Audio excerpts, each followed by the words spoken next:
In democratic societies such as Europe or India, we have a lot of freedom of speech. Now we have social media, we have millions of news pieces of news every day.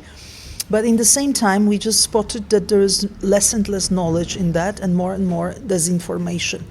Disinformation can come from individuals, but it can also come from state agents, such as in Polish case, in European case, we have a huge problem of Russian disinformation going into our media space, both in classical media and social media. So we came here to discuss a bit how you see in India this kind of challenges and how we can protect our societies from being disinformed. Well, main important thing is you got to see what kind of news is coming out, right?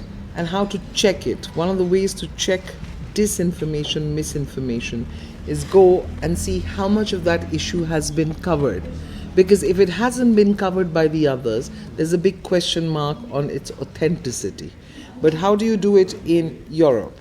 First of all, in Europe, we think that our societies have to be well educated, and we call it media literacy, meaning that it's not only about writing and reading, it's about ability of critical thinking and being able to distinguish somehow between the good information, good quality information, good reporting, and the rubbish and disinformation.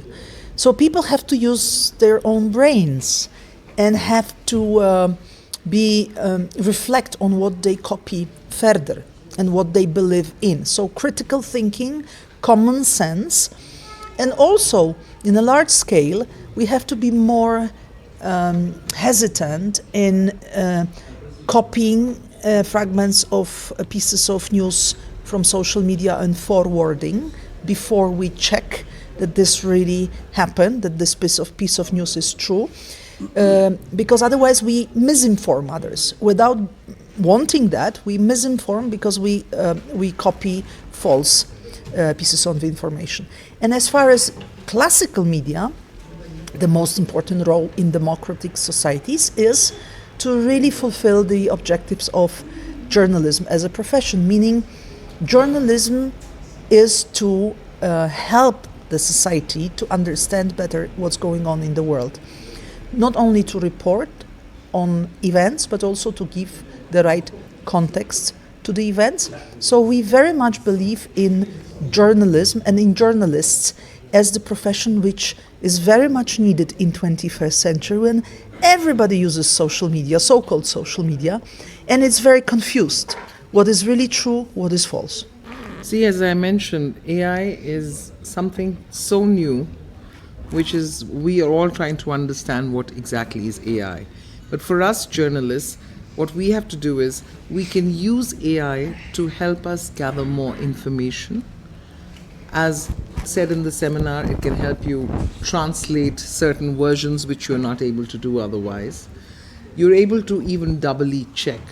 However, at the end of the day, AI will be helping you as a tool, but it will not help you as a journalist to really sift the truth from the falsehood. So it has to be the mind, the brain, the feeling, the sense of the journalist when he reports on an incident or reports on an issue, because that is what you see as facts. Facts is something which you will decipher, not AI.